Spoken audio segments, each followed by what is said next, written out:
ना द्वेष रहे, ना राग रहे, ना द्वेष रहे, ना राग रहे, हम सबका प्यार पाले, आए संसार में सम्मानित जीवन जीले, सम्मानित जीवन जीले।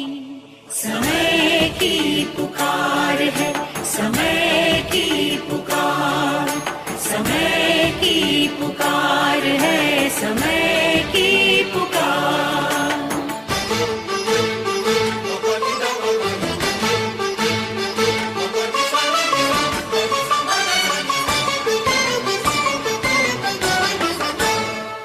हाँ, सफल है करना वक्त हमें, जीवन में दृढ़ता लाए, प्रेम सरस रस बरसाए, दृष्टि में दिव्यता लाए, दिव्यता लाए। मन में रखें हम क्षमा भाव, जन जन का आदर कर ले, आए संसार में सम्मानित जीवन जीले, सम्मानित जीवन जीले। समय की पुकार है, समय की पुकार, समय की पुकार है, समय की पुकार।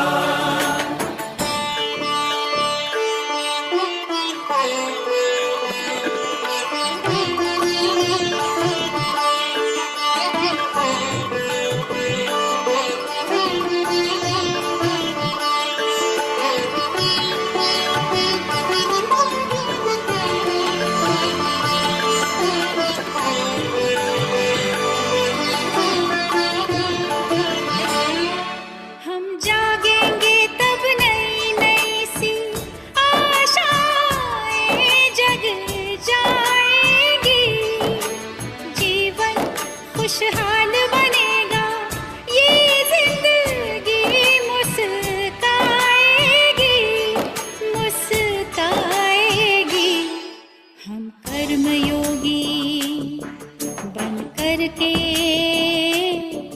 परिवर्तन जीवन कर ले, आए संसार में सम्मानित जीवन जीले, सम्मानित जीवन जीले। समय की पुकार है, समय की पुकार, समय की पुकार है, समय की पुकार। ना द्वेष रहे,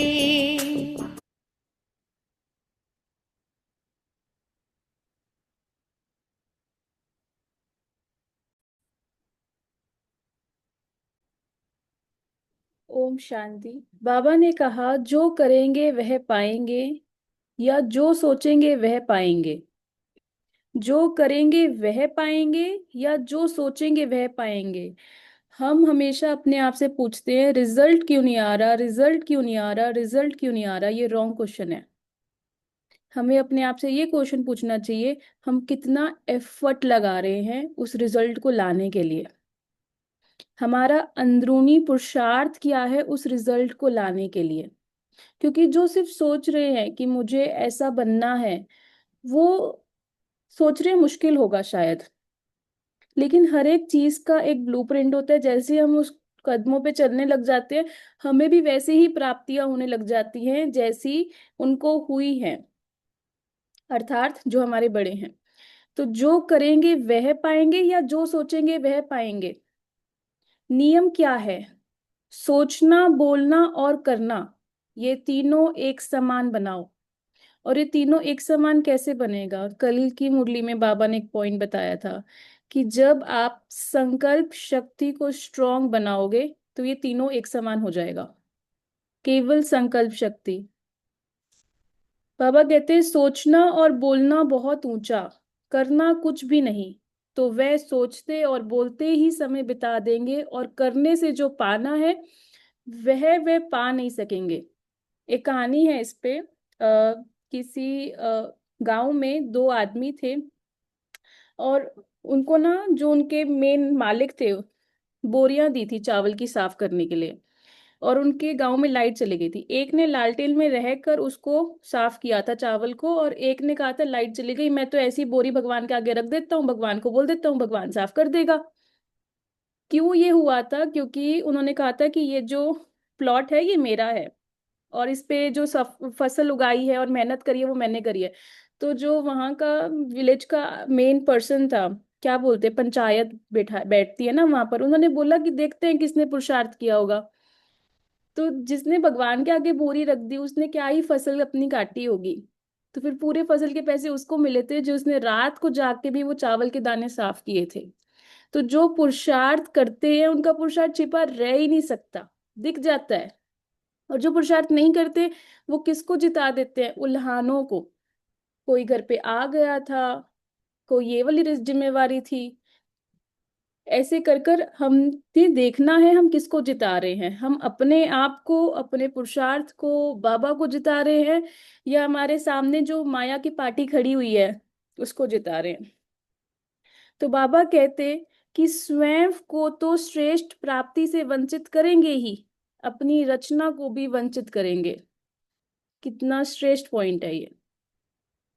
स्वयं को तो श्रेष्ठ प्राप्ति से वंचित करेंगे ही, अपनी रचना को भी वंचित करेंगे। इस समय पर इतनी सारी प्राप्तियां हो रही है, लेकिन उन प्राप्तियों का असर सिर्फ उन आत्माओं को दिख पा रहा है जिनका सिर्फ एक ही एजेंडा है लाइफ में, कि मुझे अपने ऊपर काम करना है, मुझे अपनी अंदर की दुनिया सुधारनी है, मुझे ये देखना है कि मेरे अंदर क्या अच्छा चल रहा है और मेरे अंदर क्या बुरा चल रहा है, जिससे मेरे को जख्म है जो मुझे साफ करना है।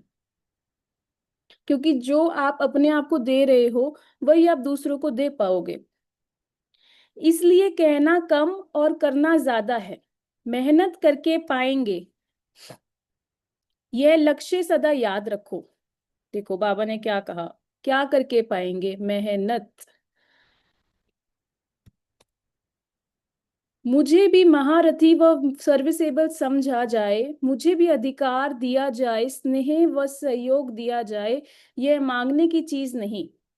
श्रेष्ठ कर्म, श्रेष्ठ वृत्ति और श्रेष्ठ संकल्प की सिद्धि रूप में यह सब बातें स्वतः ही प्राप्त होती हैं। इसलिए इन साधारण संकल्पों में व व्यर्थ संकल्पों में भी समय व्यर्थ ना गवाओ। जब भी हम कुछ भी पुरुषार्थ करते हैं और अगर माया उस पुरुषार्थ को तोड़ने के लिए आती है, उसका सिंपल एक ये अर्थ होता है, वो चेक करने आती है ये गेम में टिकने वाले हैं या गेम से बाहर जाने वाले हैं, ये पुरुषार्थ को करने वाले हैं या पुरुषार्थ को छोड़ने वाले हैं।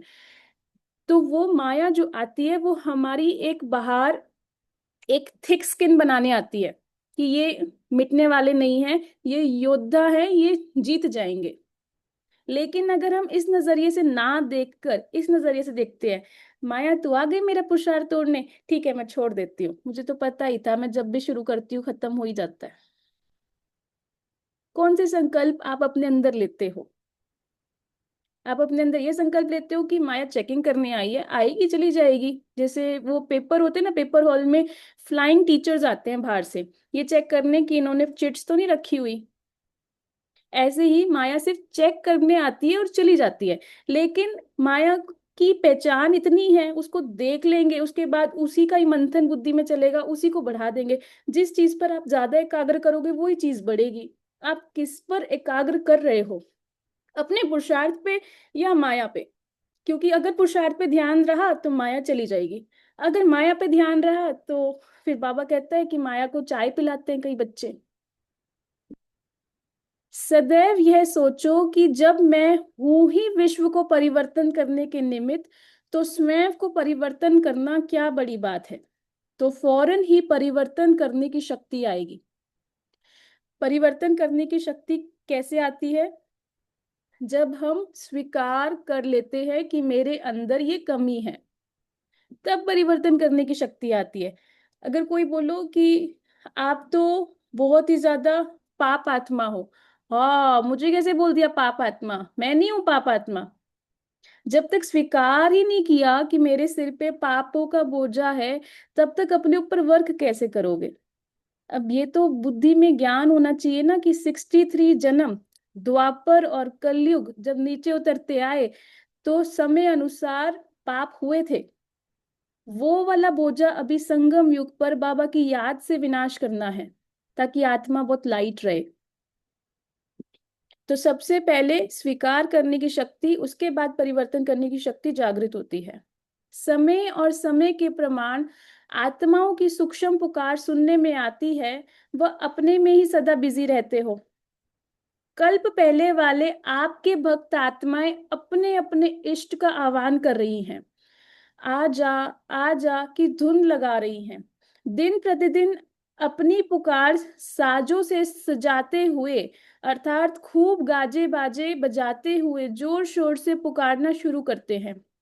विश्व कल्याणकारी महादानी वरदानी स्वरूप में स्थित होने से ही रहम आएगा। पता है ये स्वरूप कैसे जागृत होंगे? विश्व कल्याणकारी का स्वरूप जागृत होगा जब खुद का कल्याण करना आप शुरू कर दोगे। महादानी का स्वरूप जागृत होगा जब आप देने में रहोगे, अर्थात प्रकृति को ब्लेसिंग्स देना, जितनी भी आत्माएं हैं उनको ब्लेसिंग्स देना, खुद को भी ब्लेसिंग्स देना। क्योंकि बाबा कहते हैं जब आप ब्लेसिंग्स देते हो, दुआएं देते हो, उसके अंदर सारे गुण और सारी शक्तियां आ जाती है। अब सोचो किसी ने आपके साथ बुरा किया हो, आप उनको दुआएं दो, कितना मुश्किल लगेगा। आ गई ना सारी शक्ति और गुण बीच में। वरदानी स्वरूप, वरदानी स्वरूप अर्थात कि आप एक बाबा से लेकर वरदान, उसका स्वरूप बनकर आप वरदान दे रहे हो। जब आप किसी टॉपिक पे मास्टरी कर लेते हो, वो चीज आपकी बन जाती है। और जब आप किसी को उस चीज पर आप अपने संकल्पों से ही नजरें घुमाकर एक बार अंदर से सूक्ष्म संकल्प भेज देते हो, उनको वो वरदान मिल जाता है। बाबा कहते हैं स्वयं को जगत माता व जगत पिता के स्वरूप में अनुभव करने से ही रहम उत्पन्न होगा।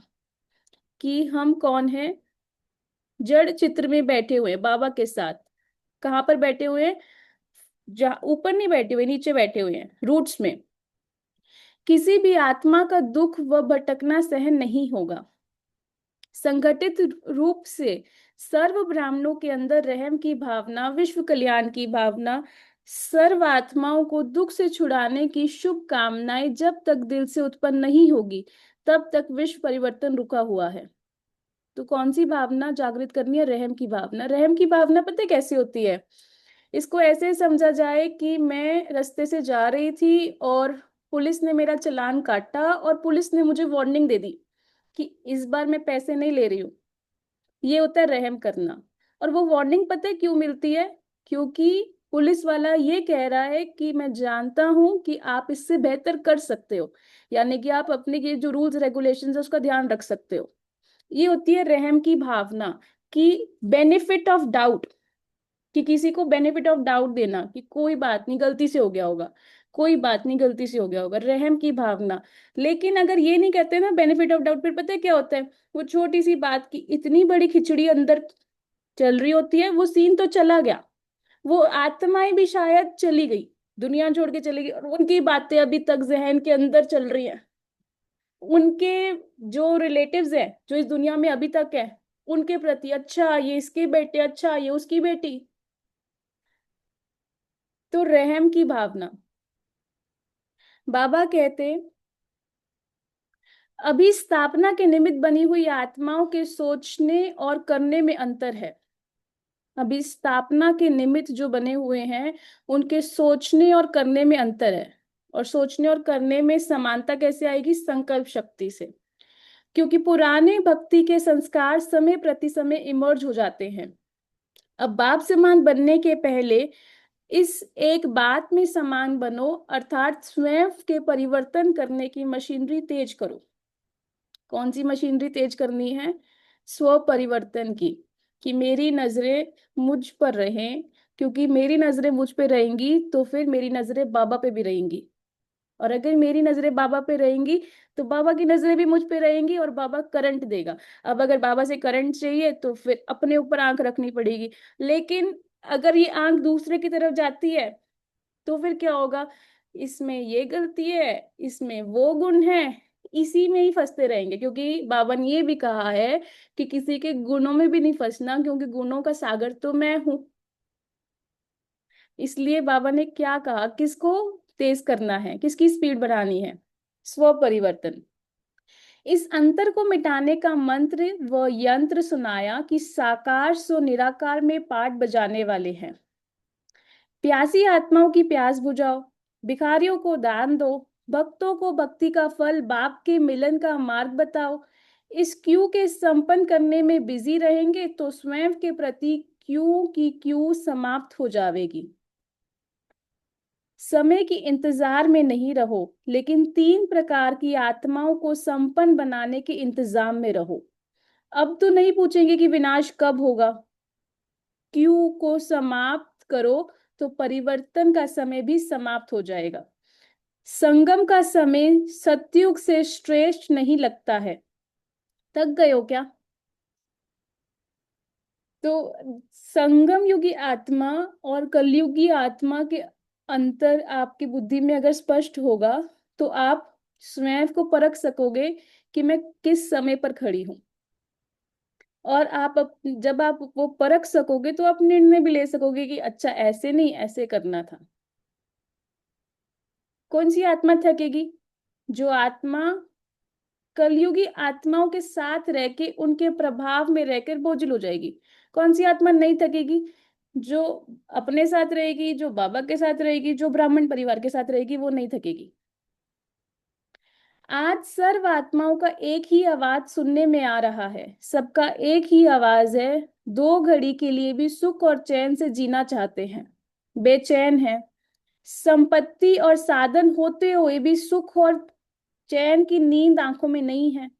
आजकल मेजॉरिटी सच्चे सुख और शांति के व सच्चे खुशी के प्यासे होने के कारण रास्ता ढूंढ रहे हैं।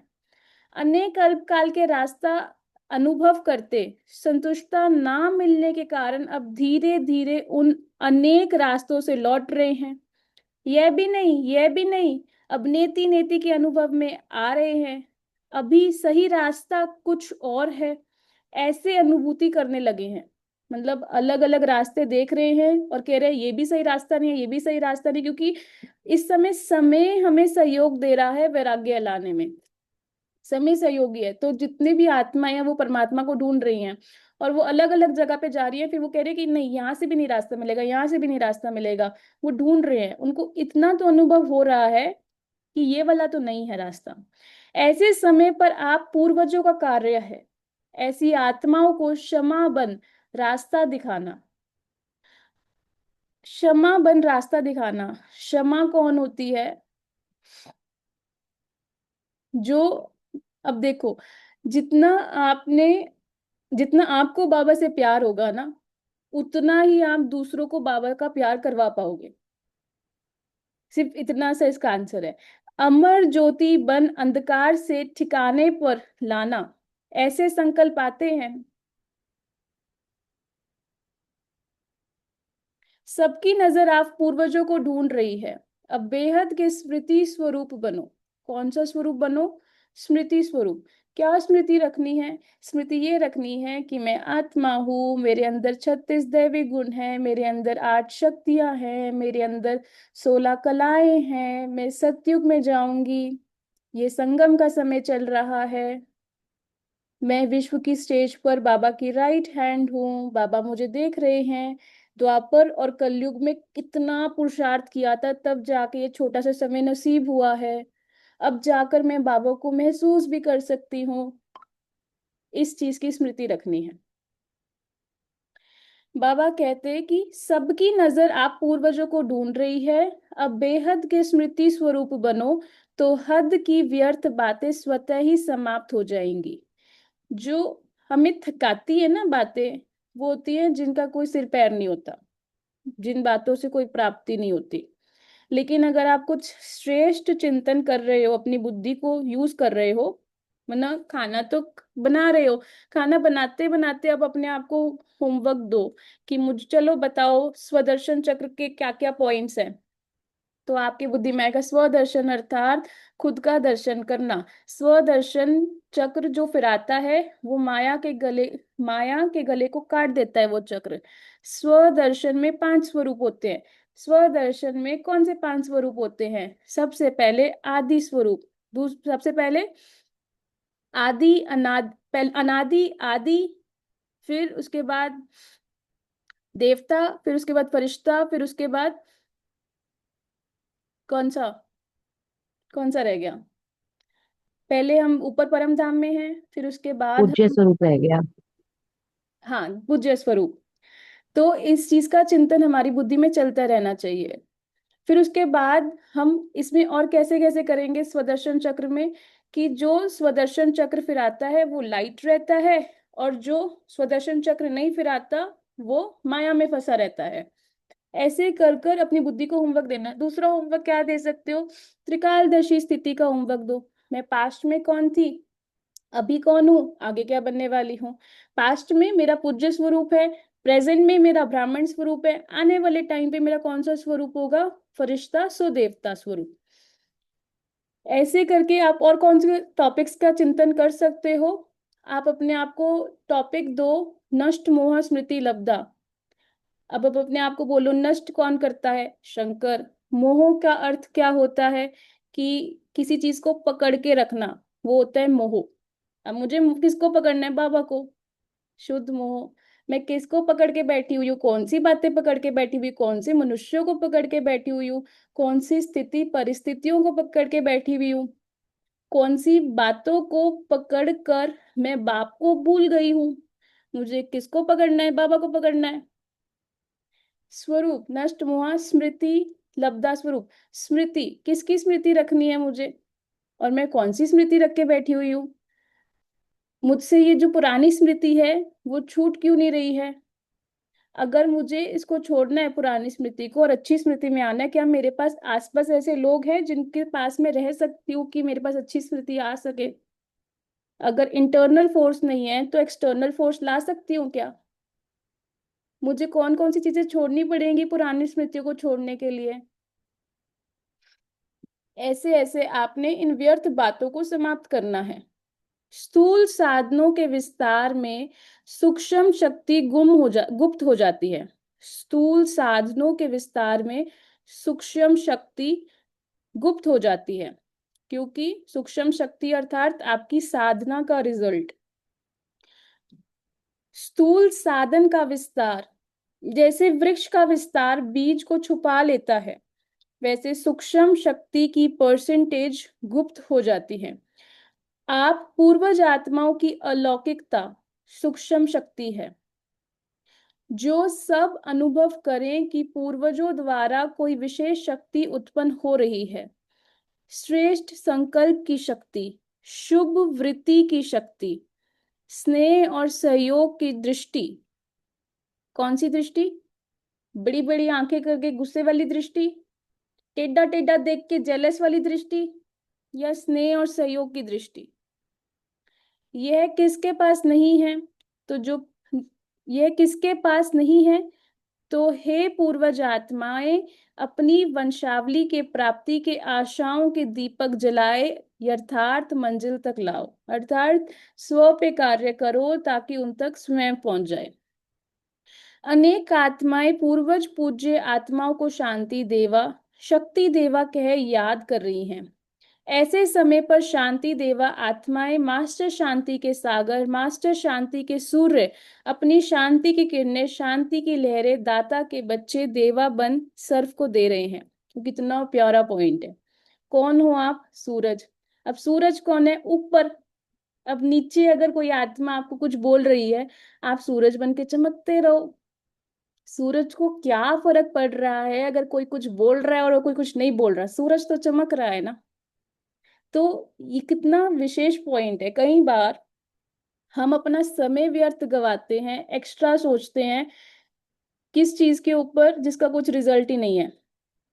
इससे अच्छा तो अपनी स्टेज ऊंची कर लो, बोलो कि वो नीचे है धरती पे और मैं ऊपर हूं सूरज बनकर। हर एक आत्मा के द्वारा यही प्रसन्नता के बोल निकलेंगे। जन्म जन्म की जो प्यास थी, वह आश थी कि मुक्ति को प्राप्त हो जाए, वह एक झलक मात्र दर्शन हो जाए। आज मुक्ति व मोक्ष का अनेक जन्मों का संकल्प पूरा हो गया। वह दर्शन के बजाय दर्शनीय मूर्त मिल गए। हमारे इष्ट मिले, हमारे इष्ट हमें मिल गए। इसी थोड़े समय की प्राप्ति के नशे और खुशी में जन्म जन्म के दुख दर्द भूल जाएंगे। थोड़े से समय की यह समर्थ स्थिति आत्माओं को यथाशक्ति भावना के फल स्वरूप कुछ पापों से ही मुक्त कर देगी। यहाँ पर बहुत सारी पॉइंट्स हैं। समर्थ स्थिति और यथाशक्ति भावना। हमारी स्मृति से स्थिति बनती है, हमारी दृष्टि से सृष्टि बनती है, हमारी वृत्ति से प्रवृत्ति बनती है। स्मृति, दृष्टि, वृत्ति, ये सब आपकी अंदर की दुनिया का काम है। इसका उल्टा अगर लगाओ, स्मृति से क्या बनता है? स्थिति, ये बाहर दिखती है। दृष्टि से सृष्टि, ये बाहर है। वृत्ति से प्रवृत्ति, ये भी बाहर है। तो अगर स्थिति में कुछ भी कमजोरी है तो अंदर चेक करो कि क्या कहानी लेकर बैठे हो। अगर वो कहानी, कई बार ना वो सीन चली जाती है ड्रामा की, और वो जो कहानी मन में चल रही होती है वो ऐसी चल रही होती है अकल्याण वाली। दूसरी आत्माओं को भी अंदर बैठे बैठे ऐसे बड़े बड़े शब्द बोलते रहेंगे कि इसका बदला तो मेरा भगवान लेगा, देखना जरा। हमने कौन सी स्थिति बनानी है? पहली स्थिति होती है कि मैं खुद जाके बदला लूं। दूसरी स्थिति होती है कि मेरा भगवान बदला लेगा, ऐसे ऐसे बोल निकलते हैं। तीसरी स्टेज होती है कि मुझे कुछ नहीं लेना आपसे, मैं अपना काम कर रही हूँ, लाइक कि मैं खुद पे फोकस कर रही हूँ। फोर्थ स्टेज होती है कि मेरे को उनको, मतलब बेइज्जती करके उनको मुझे वो नहीं करना कुछ, लेकिन मैं उनको शर्मिंदगी से, लाइक उनकी ही हेल्प करके उनको कल्याण करूंगी। और फिफ्थ स्टेज होती है कि आप आए थे, मेरे को कुछ लेसन सिखाया था, मैंने सीख लिया, अब मेरे को क्या करना है, आप अपने रास्ते, मैं अपने रास्ते। अब देखो आप कौन सी स्टेज पे हो पांचों स्टेज में से। ये सारी पांच स्टेज होती है कि मैं किसी आत्मा को माफ करती हूँ कि नहीं करती हूँ। क्योंकि अगर माफ नहीं कर रहे हो तो बदला लेने की भावना है, और वो भावना आपके अंदर है, आपके अंदर की दुनिया में, तो वो किसको परेशान करेगी? उनको बाद में, पहले आपको परेशान करेगी। परेशान का अर्थ होता है परमात्मा की शान से परे कर देती है ये भावना। तो आप कौन सी स्टेज पे हो? अपनी चेकिंग करो और अपने आप को बोलो कि मैं आत्मा दुआओं से अपनी स्थिति स्ट्रॉन्ग करने वाली आत्मा हूं। मैं आत्मा बाबा से लेके पूरे विश्व को देने वाली आत्मा हूं। दर्शन सदा संपन्न स्वरूप का होता है, तो ऐसे तैयार हो, वह होना है। वह यही सोचते हो कि समय आएगा तब तैयार होंगे। जो समय पर तैयार होंगे तो वह अपनी ही तैयारी में होंगे, वह दर्शनीय मूर्त बनेंगे। मतलब समय पर जो तैयार होंगे वे अपनी ही तैयारी में होंगे, वह दर्शनीय मूर्त बनेंगे। सोचो कि वो लग रहा है जगराता, कोई देवी बन रही है, वो तैयारी कर रही है, समय आ गया है बाहर सबको दर्शन कराने का। वो कभी क्या बोलते हैं, बिंदी, कभी साड़ी, कभी कुछ, वो खुद तैयार हो रहे हैं या दर्शनीय मूर्त बनेंगे? क्या सीन चल रही है? वह स्व प्रति रहेंगे ना कि विश्व प्रति। वह स्व कल्याणकारी होंगे और वह विश्व कल्याणकारी। अंत का टाइटल विश्व कल्याणकारी है, ना कि सिर्फ स्व कल्याणकारी। मतलब स्व कल्याणकारी पहली स्टेज है, दूसरी स्टेज है विश्व कल्याणकारी। डबल कार्य करने वाले ही डबल ताजधारी बनेंगे। मतलब जो स्टेज 1 और स्टेज 2 को क्रॉस कर लेंगे उनको डबल ताज मिलेगा। सिर्फ स्व कल्याणकारी डबल ताजधारी नहीं बन सकते। राज्य में आ सकते हैं लेकिन राज्य अधिकारी नहीं बन सकते हैं। तो समय प्रमाण अभी पुरुषार्थ की गति तीव्र है। अभी याद की शक्ति और तीव्र गति से बढ़ाओ। याद से क्या मिलती है? शक्ति मिलती है। लेकिन पता है याद में कौन बैठेगा? याद में वो आत्मा बैठेगी जिसको कुछ प्राप्ति चाहिए होगी। और वो प्राप्ति क्या होगी? कोई गुण और कोई शक्ति। और वो गुण और शक्ति क्यों चाहिए होगी? जब उसका कॉन्ट्रास्ट जब अपने बाहर की दुनिया से जोड़ दोगे कि बाबा आप मुझे ये वाली शक्ति दो, ताकि मैं ये वाला काम कर सकूं। इसका एक सिंपल सा एग्जाम्पल है, मान लो आपको कोई कार्य करना है और आपको नहीं पता कि वो होगा कि नहीं होगा, तो आपको कौन सी दो शक्तियां चाहिए होगी? सहन शक्ति चाहिए होगी, और दूसरा आपको निश्चय बुद्धि आपको बनना है। तो जब आप याद में बैठोगे, आप बाबा से जब किरणें ले रहे होंगे अपने ऊपर, तो बाबा निश्चय बुद्धि सहन शक्ति, निश्चय बुद्धि सहन शक्ति, जब आपके पास वो दोनों आ जाएंगी तो आपको ऐसा लगेगा कि ये कितना सहज है ये बनना। अगर बाबा से किरणें लिए बिना ही आप ये सोच रहे हो बाबा मदद क्यों नहीं कर रहा, बाबा तो मदद तब करेगा ना जब आप अपनी खुद की मदद करोगे। कुछ कोटेशन भी है, क्या बोलते हैं उसे, God help those who help themselves. जो अपनी मदद करेगा भगवान उसकी मदद करेगा। बाबा कहते अभी याद की शक्ति और तीव्र गति से बढ़ाओ। कहने का अर्थ सिंपल ये था कि अंदर और बाहर की दुनिया एक फ्लो स्टेट में हो, अभी साधारण स्वरूप में है, इसलिए कभी भी परिस्थितियों के वश धोखा मिल जाएगा। शक्तिशाली याद की भट्टी में रहेंगे तो सेफ रहेंगे। अब किसी को सेफ्टी चाहिए, आजकल दुनिया में इतना कुछ हो रहा है, कोई घूमने जाता है कि तो उनको गोली से मार देते हैं, कोई एरोप्लेन में बैठता है तो फिर वो मर जाते हैं अचानक से। तो आजकल कौन सा वातावरण फैला हुआ है, लोगों को सेफ्टी नहीं फील हो रही। जब कोविड फैला था तब कौन सा वातावरण फैला था, लोगों को डर बहुत लगता था। सेफ्टी कैसे फील होगी? शक्तिशाली याद से कि मैं आत्मा ब्रह्मा बाप की भुजाओं में समा गई हूं, सेफ्टी। समय के हिसाब से अब बचपन का समय समाप्त हुआ, अभी अनुभवी बन औरों को भी अचल अडोल बनाने का, अनुभव कराने का समय है। किस चीज का समय है? अनुभव कराने का समय है। कल भी बाबा ने बोला था वृद्ध आश्रम में जाकर अनुभव कराना है, केवल ज्ञान नहीं सुनाना है, अनुभव कराना है। अभी खेल करने का समय समाप्त हुआ, अब सदा समर्थ बन निर्बल आत्माओं को समर्थ बनाते चलो। देखो बाबा कितना सहजता से बोलता है कि जो आत्माओं में बल नहीं है उनको आपने बल देना है, उनको आपने समर्थ बनाना है। लेकिन कई बार कितने इजी वे में बोल देते हैं कि इससे तो नहीं होएगा, छोड़ो। क्यों नहीं होगा? आप अपनी वोकैबलरी अच्छे से बोलो ना, कि ये बाबा ने तो ये वोकैबलरी सिखाई है कि आप नहीं करोगे तो कौन करेगा, ऐसे बोलने को कहा है। लेकिन कितने इजी वे में बोल देते हैं, छोड़ो छोड़ो हम करते हैं, तुमसे नहीं होगा।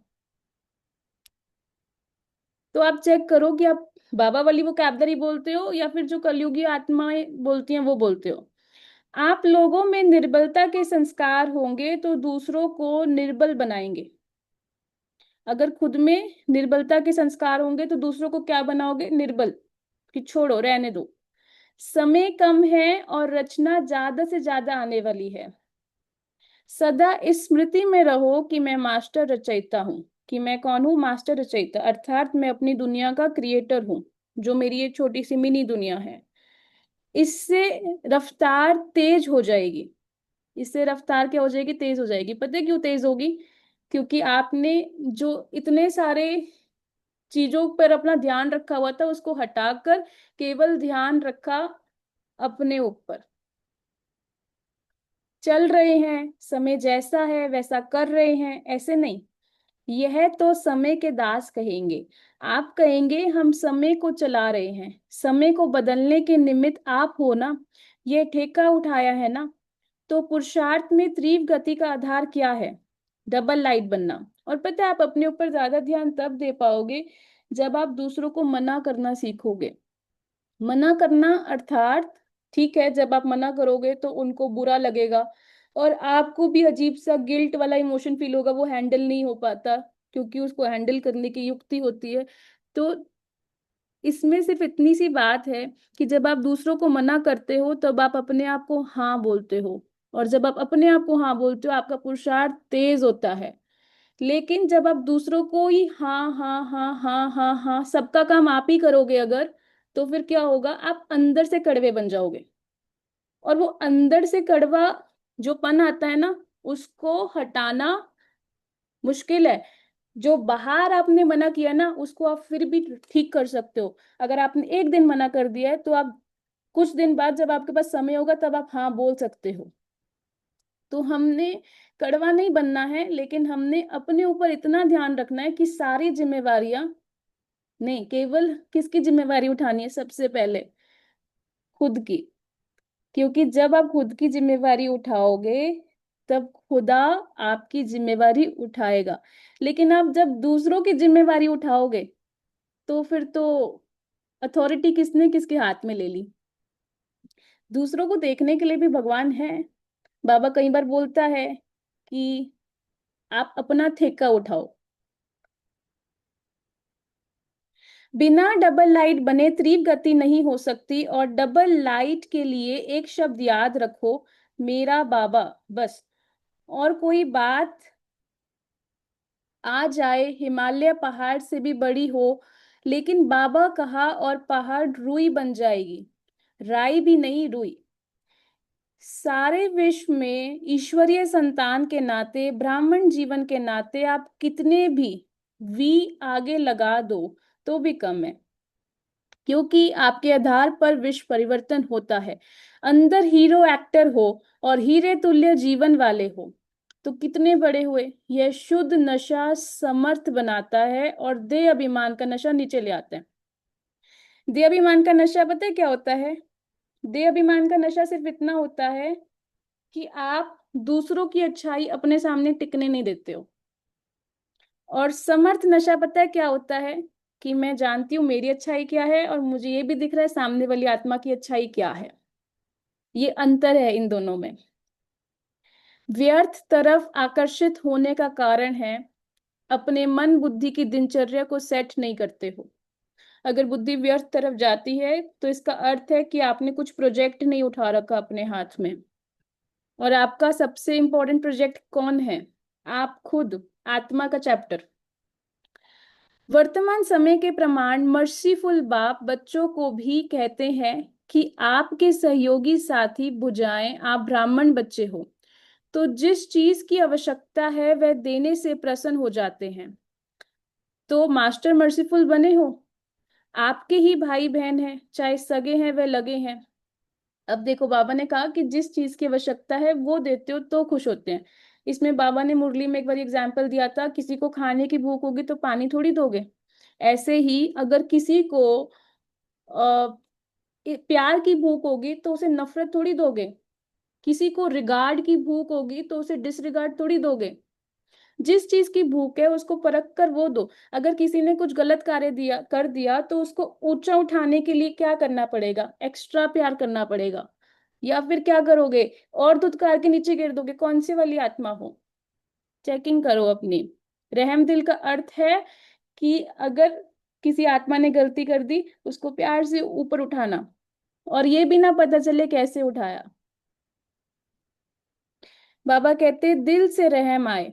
विश्व की अनजान आत्माओं के लिए भी रहम चाहिए, और साथ साथ ब्राह्मण परिवार के पुरुषार्थ की तीव्र गति के लिए व स्व उन्नति के लिए भी रहम दिल आवश्यकता है। वरना अगर दूसरों पे रहम आ रहा है तो खुद के ऊपर भी रहम आए। क्या रहम आए?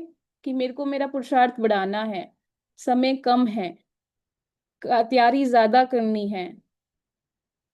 स्व उन्नति के लिए स्व पर जब रहम दिल बनते हैं तो रहम दिल आत्मा को सदा बेहद की वैराग्य वृत्ति स्वतः ही आती है।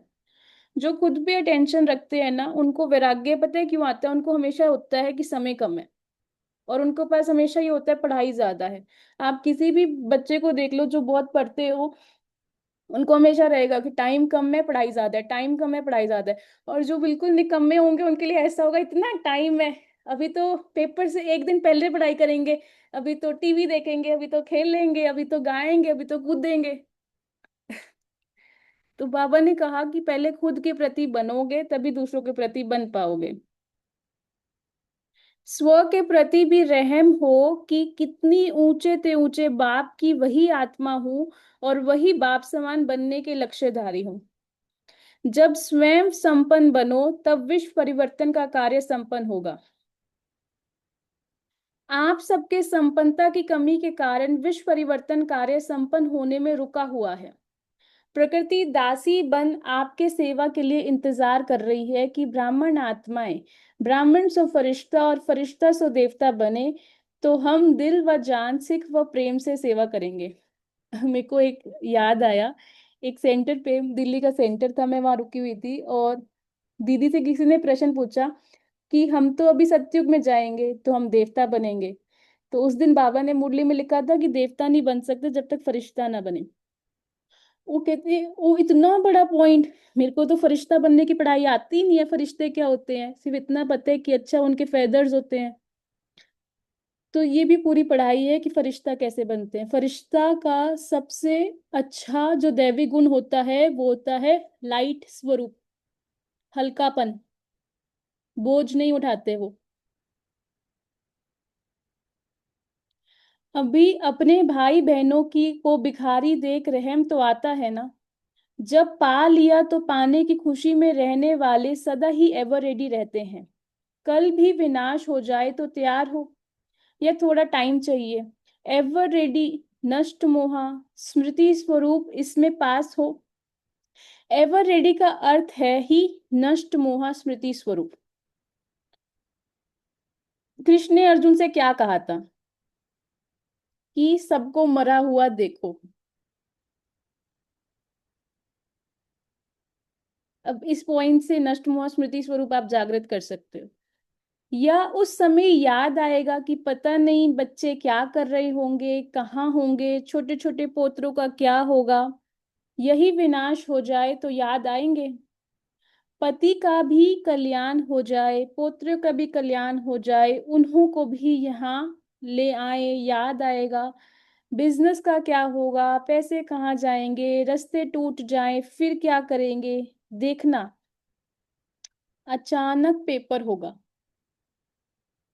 डेट नहीं बताई बाबा ने, सरप्राइज टेस्ट। बहुत काल का अभ्यास चाहिए। अब उस अचानक के पेपर में पता है कौन सी चीज मदद करेगी? जिस चीज की ज्यादा प्रैक्टिस कर रखी होगी। अब छोटे बच्चों को 1 से 10 की गिनती अगर स्कूल में हो, मतलब मिला हुआ है जो उनकी छुट्टियों में, और उनको टेस्ट देना है 2 जुलाई को, वो पहला वही अक्षर लिखेंगे जो उनको सबसे आसानी से आता होगा, वो होगा एक बनाना। कईयों को अगर बिंदी बनाना होगा तो वो बिंदी बनाएंगे सबसे पहले। वो शायद क्योंकि 1 घंटा बैठना है पेपर के साथ, वो बिंदी बिंदी बनाते रह जाएंगे। तो क्या प्रैक्टिस किया था इस 1 महीने में, जून के महीने में, वही तो वो पेपर में करेंगे। ऐसे ही आप जो रोजमर्रा में आप प्रैक्टिस करते हो, वही आपको अंतकाल में मदद करेगी। सदा अलर्ट माना, सदा एवर रेडी। आपको क्या निश्चय है? विनाश के समय तक रहेंगे या पहले ही भी जा सकते हैं? कौन सा निश्चय है? ये निश्चय है कि ये मेरा आखिरी जन्म है। पहले भी जा सकते हैं ना, इसलिए एवर रेडी। विनाश आपका इंतजार करे, आप विनाश का इंतजार नहीं करो। वह रचना है, आप रचता हो। सदा एवर रेडी, क्या समझा? अटेंशन रखना। किसके ऊपर अटेंशन रखना? कि मैंने कौन से बीज बोए हुए हैं अपने अंदर की दुनिया में और मैं उनको कैसे उगा रही हूँ। जो भी कमी महसूस हो उसे बहुत जल्दी से जल्दी समाप्त करो। जो भी कमी हो, उसे कमी को महसूस हो उसे जल्दी जल्दी समाप्त करो। पता है कैसे कमी समाप्त करते हैं? कमी को समाप्त करते हैं अपने आप से सही सवाल पूछकर। कमी को समाप्त करते हैं कि जो भी महसूस हो रहा हो सबसे पहले उसे स्वीकार करके, और अपने आप को वो स्वीकार करने के लिए कौन कौन से गुण चाहिए? प्यार, खुद के प्रति प्यार, कि कोई बात नहीं अगर इस ये वाला एरिया वीक है तो। जब आप अपने आप को वो चीज के बारे में बताओगे अपने अंदर, ठीक है ये चीज है, तो उससे क्या होगा? आपको ताकत आएगी। लेकिन कहीं बार क्या होता है, वो कमी पता तो होती है, वो ऐसे ही लड़ाई लड़ रहे होते हैं उस कमी के साथ। दिख भी रही होती है, नहीं नहीं मुझे नहीं दिख भी रही होती है, नहीं नहीं मुझे अपनी कमी नहीं देखनी। और फिर उसके बाद जब योग में बैठते हैं तो बस उस कमी पर ही योग करके वो उस कमी को ही बढ़ा रहे होते हैं। फिर योग से उठते हैं, आज योग अच्छा नहीं लगा। तो उस कमी को महसूस कैसे करेंगे? सिंपल सी चीज है, आपने उसको रोकना नहीं है। जब भी कोई चीज हमारे संकल्पों में आ रही होती है और हम उसे रोक रहे होते हैं, वो रुक ही जाती है। लेकिन जब हम उसको स्वीकार करते हैं, तब हम उस पे काम कर सकते हैं, परिवर्तन कर सकते हैं। संपन्न बनना अर्थात कमजोरी को समाप्त करना। ऐसे नहीं, यहाँ आए तो यहाँ के, वहां गए तो वहां के, सभी त्रिपुरुषार्थी बनकर जाना। मतलब जब सेंटर पे हो तो सेंटर के, जब घर गए तो घर के। तो बाबा कहते त्रिपुरुषार्थी बनकर जाना। समय आपका इंतजार कर रहा है ये ये मेरे मालिक मुझे समय को परिवर्तन करेंगे। वह इंतजार कर रहा है और आप इंतजाम करना है, इंतजार नहीं करना है। अब देख लो हम कौन सी कैटेगरी में हैं। ये बोलते हैं कि दुख बहुत है, तकलीफ बहुत है, विनाश कब होगा, हे भगवान मुझे उठा लो, ये वाली आत्मा है। या फिर हम ये करते हैं, ओहो ये वाला तो संगम युग है, इसमें तो बाबा आया हुआ है, जो 21 जन्म है उसका एक जन्म में आत्मा यहाँ पर जी रही हूँ, कितनी सुंदर जीवन मुक्ति स्टेज है। कौन सी कैटेगरी में हूं मैं? क्योंकि अगर मैं इंतजार वाली कैटेगरी में हूं तो मैं समय का इंतजार कर रही हूँ, समय को मैंने बड़ा बना दिया। और अगर मैं इंतजाम करने की कैटेगरी में हूं तो मेरा खुद के साथ रिश्ता बहुत अच्छा है। इंतजाम करना अर्थात कि मेरा खुद के साथ प्रेम बहुत है। जितना खुद के साथ प्रेम उतना पुरुषार्थ से प्रेम, जितना पुरुषार्थ से प्रेम उतना बाबा से प्रेम। अब कोई कहे कि मेरा बाबा से प्यार बहुत है, तो आप अपना पोता मेल चेक करो, आप अपना पुरुषार्थ चेक करो। समय आपका इंतजार कर रहा है कि मेरे मालिक मुझ समय को परिवर्तन करेंगे। वह इंतजार कर रहा है और आपको इंतजाम करना है, इंतजार नहीं करना है, इंतजार नहीं करना है। सर्व को संदेश देने का और समय को संपन्न बनाने का इंतजाम करना है। किसका इंतजाम करना है? कि सबको संदेश देना है कि बाबा आ गए हैं धरती पे, और समय को संपन्न बनाने का इंतजाम करना है। जब दोनों कार्य संपन्न हो तब समय का इंतजार पूरा हो। मुझे याद है जब मैं बिल्कुल 2 साल की बच्ची थी ज्ञान मार्ग में, तो बाबा बोलते थे 8 घंटे का चार्ट रखो। मैंने तो पूरा 8 घंटे का चार्ट लिख के दीदी को दे दिया था। दीदी ने कहा ये किसका चार्ट है, नाम तो शायद मैंने पता नहीं लिखा था, नहीं कि लिखा था। और उन्होंने बोला क्लास में कि अगर 8 घंटे योग पूरा लग जाए ना तो ब्रह्मा बाप जैसे आप पार हो जाओगे, मतलब आप सूक्ष्म वतन में बैठोगे, एडवांस पार्टी के साथ बैठोगे। तो फिर मेरे को उस दिन का वो लक्ष्य याद है कि अच्छा 8 घंटे जिसका पूरा योग लग सकता है, वो आत्मा इस धरती पर स्थूल वतन में नहीं टिक सकती, वो आत्मा सूक्ष्म वतन में जाएगी। आगे बढ़ रहे हैं, यह तो ठीक है। तो अब गति को चेक करो, सिर्फ चलने को चेक नहीं करो, गति को चेक करो, स्पीड को चेक करो। समझा? सभी अपना काम कर रहे हो ना। अच्छा स्पीड को पता है कैसे चेक करना है? बहुत आसान है।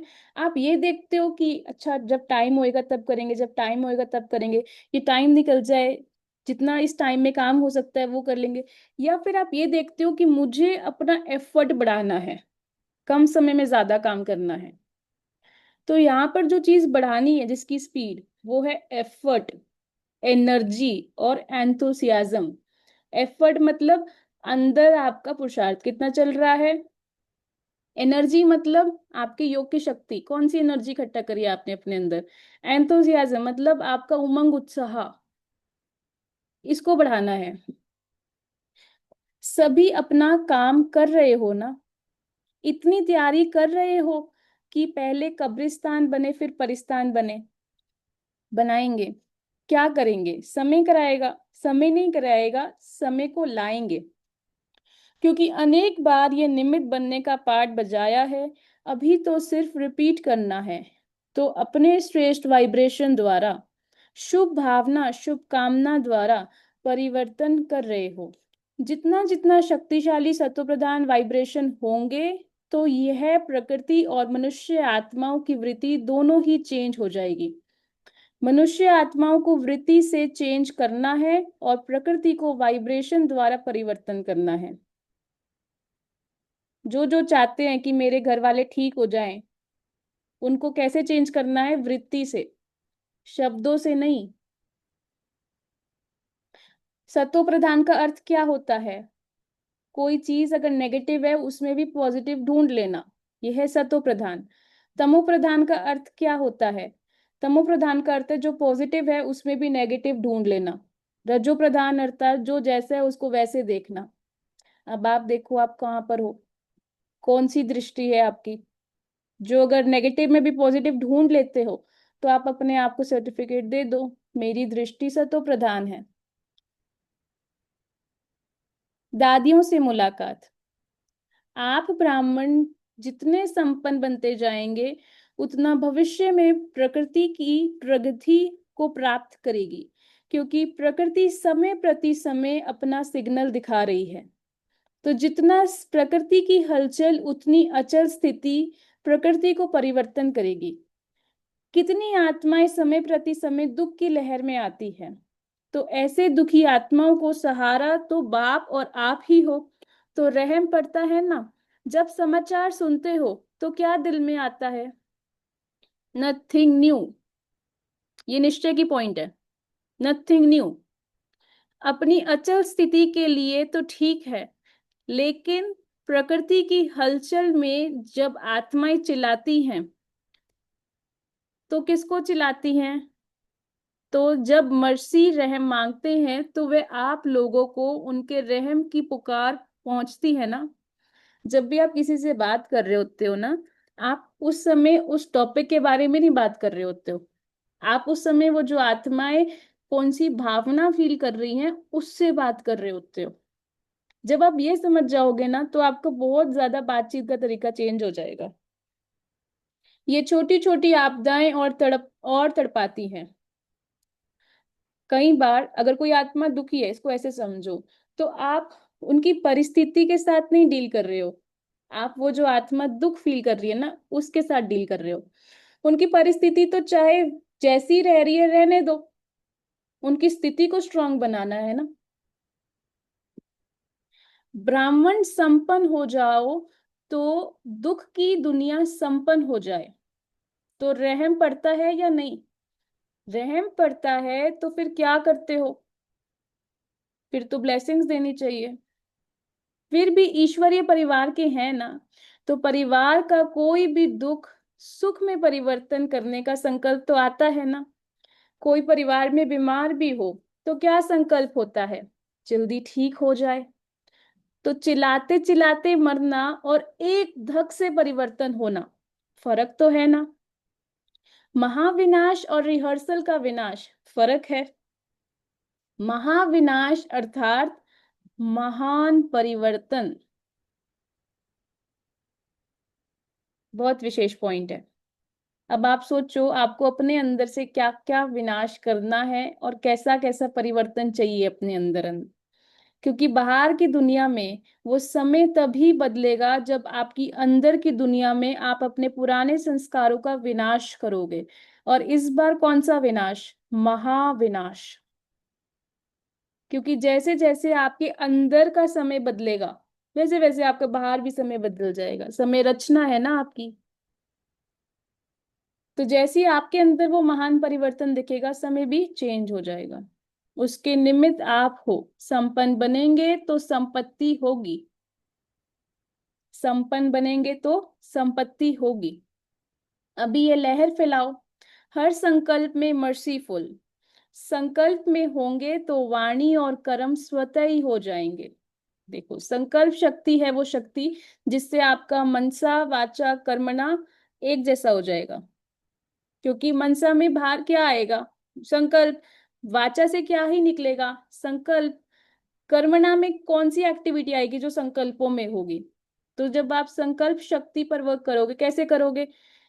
यूट्यूब से रोज एक क्लास सुनो, उसके नोट्स बनाओ और उन्हीं रत्नों से खेलते रहो। अब सोचो एक कमरे में लड़ाई हो रही है, एक कमरे में आप नोट्स बना के खेल रहे हो, कितना मजेदार है। लेकिन अगर आपको उस लड़ाई में फंसना है तो फंस जाओ, खुद भी दुखी हो जाओ दूसरों के साथ। इसलिए बाबा कहता है खुद की स्थिति स्ट्रांग बनाओ, जो दूसरे कर रहे हैं उनको करने दो। एक लाइन है, ये लाइन ऐसी है, दुनिया आग लगे बस्ती में मैं अपनी मस्ती में। आग लगे बस्ती में मैं अपनी मस्ती में अर्थात कि मैं आत्मा खुद में मस्त हूं और बाबा में मस्त हूं। जब आपकी स्थिति वैसी होगी आपको देख के दूसरे भी बना लेंगे। तो बाबा कहते संकल्प में होंगे तो वाणी और कर्म स्वतः ही हो जाएंगे। सब चिल्लाते भी क्या है, मर्सी मर्सी। समय आप मास्टर रचयिता के लिए रुका हुआ है। अभी भी प्रकृति को ऑर्डर करें तो क्या नहीं कर सकती है। अगर पांचों ही तत्व हलचल मचाना शुरू कर दे तो क्या नहीं हो सकता, और कितने में हो सकता। तो समय, प्रकृति और माया विदाई के लिए इंतजार कर रहे हैं। वो विदाई के लिए इंतजार कर रहे हैं। सोचो किसको इंतजार करना है और कौन इंतजार कर रहा है। आप हो जिसको इंतजाम करना है, और बाकी सारे इंतजार कर रहे हैं। आप संपूर्णता की बधाइयां मनाओ तो वो विदाई लेकर ही जाएगी। माया भी देखती है, अभी ये तैयार नहीं है तो चांस लेती रहती है। प्रकृति को ऑर्डर करे, पुरुष तैयार है, प्रकृति तो तैयार हो जाएगी। चेक करो कि अगर इस घड़ी भी महाविनाश हो जाए तो अपनी तस्वीर देखो नॉलेज में, आईने में, कि मैं क्या बनूंगा। जब ब्रह्मा के लिए गायन है कि संकल्प से सृष्टि रच ली, तो क्या संकल्प से विनाश नहीं हो सकता। बाप जानते हैं राजधानी चलनी है तो उसमें एक ब्रह्मा क्या करेगा, साथी चाहिए ना। तो ब्रह्मा बाप भी आप साथियों के लिए रुके हुए हैं। तो आप बच्चे बाबा से प्रश्न करते हैं, बच्चे तो बाप से प्रश्न बहुत कर चुके। अभी बाप बच्चों से प्रश्न करते हैं कि डेट फिक्स करो, डेडलाइन क्या है। सभी अपना अपना ये होमवर्क जरूर करना, डेट फिक्स करना कि कब तक आपकी संपूर्ण स्टेज बनेगी। और सोचोगी कैसे होएगी, जिसके अंदर 36 दैविक गुण आ जाएंगे, 16 कलाएं आ जाएंगी, 8 शक्तियां आ जाएंगी, वो संपूर्ण बन जाएगा। तो आप चेक करो कि कितने टाइम में आप इसकी स्टडी करोगे, कितना टाइम इसको प्रैक्टिस करने में लगाओगे, और कितना टाइम इसका रिजल्ट दिखाने में लगाओगे।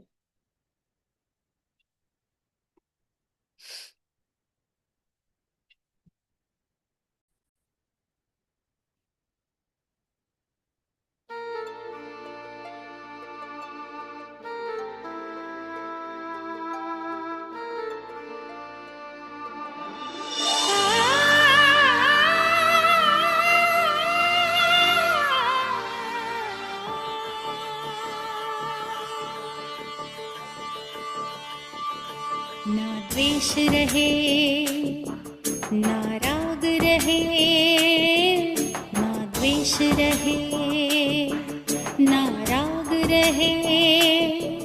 हम सबका प्यार पाले, आए संसार में सम्मानित जीवन जी ले, सम्मानित जीवन जी ले। समय की पुकार है, समय की पुकार, समय की पुकार है, समय की पुकार।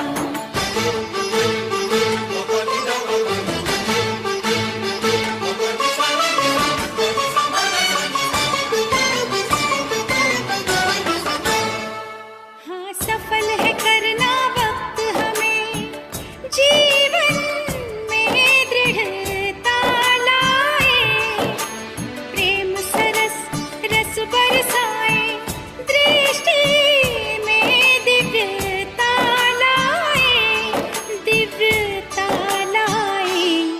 मन में रखें हम क्षमा भाव, जन जन का आदर कर ले, आओ इस संसार में सम्मानित जीवन जी ले, सम्मानित जीवन जी ले।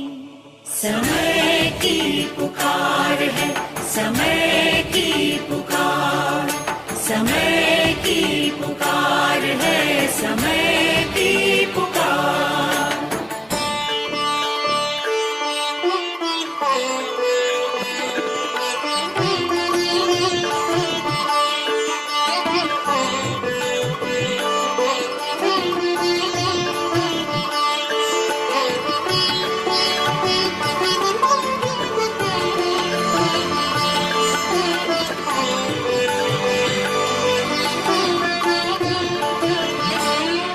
हम जागेंगे तब नई नई सी आशाएं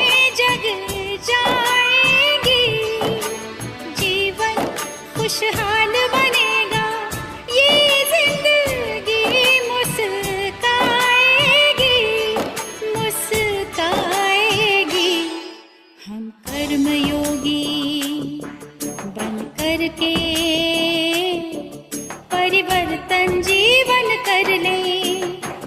आओ इस संसार में सम्मानित जीवन जी लें, सम्मानित जीवन जी लें। समय की पुकार है, समय की पुकार, समय की पुकार है, समय की पुकार। ना द्वेष रहे, ना राग रहे, ना द्वेष रहे, ना राग रहे, हम सबका प्यार पाले।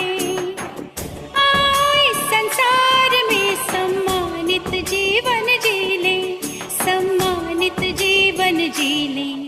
समय की पुकार है, समय की पुकार, समय की पुकार है, समय की पुकार।